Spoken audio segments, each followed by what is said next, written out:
Bonsoir, c'était espéré par les opposants à l'équipe municipale actuelle. À Corbeil, du côté de l'équipe en place, eh bien on accueille ça avec fatalité mais optimisme. Le Conseil d'État a annulé l'élection de Jean-Pierre Bechter au fauteuil de maire.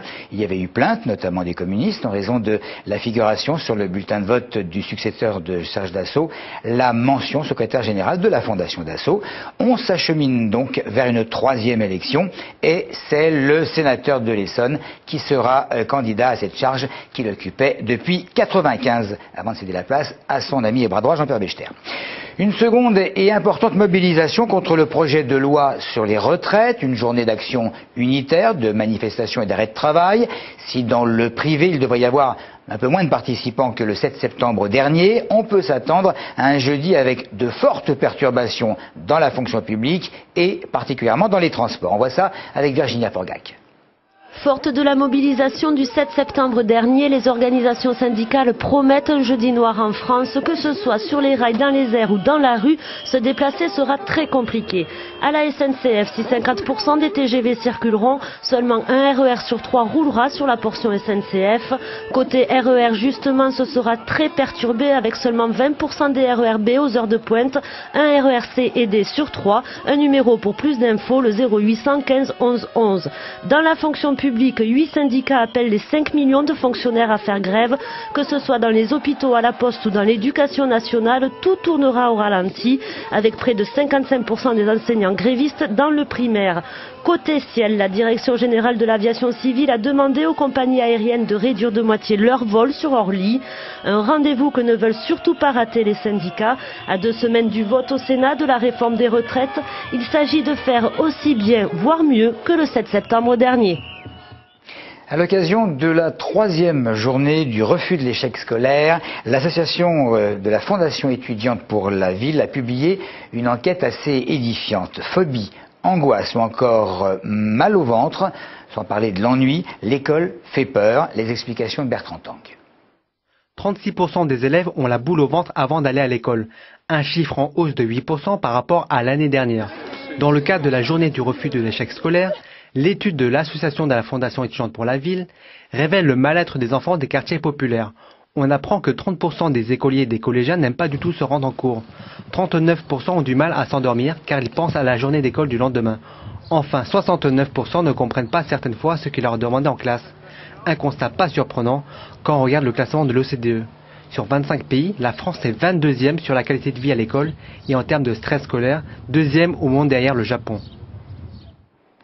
Le bâtiment de la Caravelle, dans le quartier des Pyramides à Évry, sera détruit le mois prochain, mais c'est, on peut appeler ça un iceberg, l'iceberg du vaste plan ANRU qui vise à rénover non seulement les pyramides, mais également le quartier du Bois Sauvage et celui du Canal, mais cette fois à Courcouronnes.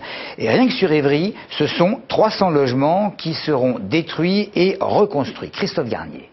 Le premier quartier qui sera rénové sera celui des Pyramides. L'immeuble de la Caravelle devrait être détruit d'ici la fin de l'année. En tout, ce sont une centaine de logements qui seront démolis avant d'être reconstruits. Viendra ensuite le tour de la résidence Camille Guérin, Bois Sauvage. Là aussi, une centaine de foyers sont concernés. Les habitants sont mitigés. Ça fait déjà 20 ans que j'habite ici, alors on attendait ça avec impatiemment. Rénover c'est sympa, mais pour les gens qui habitent là depuis maintenant 22, 23 ans, détruire un quartier qui n'est pas si vieux que ça, je trouve pas ça très cool pour les anciens habitants. Les bars et les tours démolis seront remplacés par des immeubles plus petits de 4 étages maximum. Les bailleurs et les pouvoirs publics se sont engagés à reloger tout le monde. On va retrouver un logement pour ses habitants et on va apporter un soin particulier au relogement des habitants, si ce n'est dans le quartier, du moins dans l'agglomération d'Évry. On ne peut pas garantir que tout le monde sera relogé dans le quartier parce que, encore une fois, l'objectif est aussi de mixer les populations, de diversifier l'habitat, mais aussi les populations. Sur le plan opérationnel, si vous voulez, la démolition se fera dans le courant, disons, fin 2011, et puis les reconstructions dans la foulée. L'Agence pour la rénovation urbaine espère terminer l'ensemble des chantiers d'Évry-Courcouronnes d'ici 2012, voire 2013 au plus tard, des délais qui paraissent très courts. Coût total de ces rénovations qui devraient restructurer l'agglomération, près de 200 millions d'euros.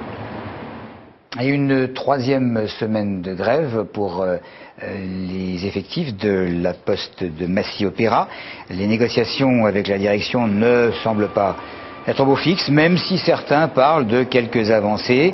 C'est une réorganisation des conditions de travail qui semble poser problème, quelques retards de service, dit-on, pour la clientèle, mais sans que ce soit véritablement ennuyeux. On parle d'une intensification du sport à l'école, peut-être au détriment des autres études, ce qui favorise la contestation de certains et la satisfaction des autres. Il y a également la question du sport qui fait nécessairement ou non maigrir, et là, nous parlons des adultes, peut-être, mais il y a des sceptiques. C'est sûr que si on fait beaucoup de sport et qu'on mange des pizzas après, c'est sûr que ça va pas faire maigrir. C'est lié aussi à une alimentation adéquate. Le sport augmente le volume des muscles. Ça met en forme. Je fais pas de sport et je peux pas vous dire si ça fait vraiment maigrir ou non. C'est ceux qui ne bougent pas, qui, comme moi, prennent de l'embonpoint. Ça doit peut-être faire maigrir au niveau du volume, mais pas du poids. C'est quelque chose qui nous permet de nous dépenser. Il y a, on va dire, des sports qui sont quand même beaucoup plus adaptés pour faire perdre du poids. Le sport fait éliminer des calories. Quand je roule à peu près 30-40 km par jour, j'ai perdu 5 kilos. J'ai fait un peu de sport et après j'ai pris 5 kilos. On peut facilement maigrir juste en gérant son alimentation et sans faire du sport à côté. Ça aide à maintenir la santé. Après, maigrir, c'est pas forcément le principal indicateur de la santé. Le sport fait maigrir. Il n'y a que le sport pour maigrir. On voit des sportifs qui sont très, très forts et d'autres qui sont très maigres. C'est des conneries. En tout cas, présenter un journal télévisé, ça ne fait pas maigrir. Dernier jour de l'été et dernière vendange sur les coteaux de Paray-Vieille-Poste. Une dizaine de bénévoles ont récolté quelques 400 kilos de raisins bio sur les 330 pieds de pinot noir que compte la commune.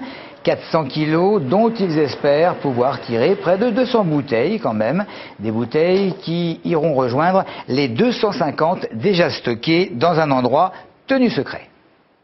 Et alors, le vin de Paray, il est comment alors? Il est un peu... C'est comment? Ça se rapproche de quel château bordelais ça peut se rapprocher? Oh, je pense... Non. Je pense pas que ça me dépende. Ah bon, d'accord. Non. Ça viendra. Bon, peut-être. Cette année, il y a du bon raisin. Ouais. Ça va donner du bon vin, quoi. D'accord. J'espère bien.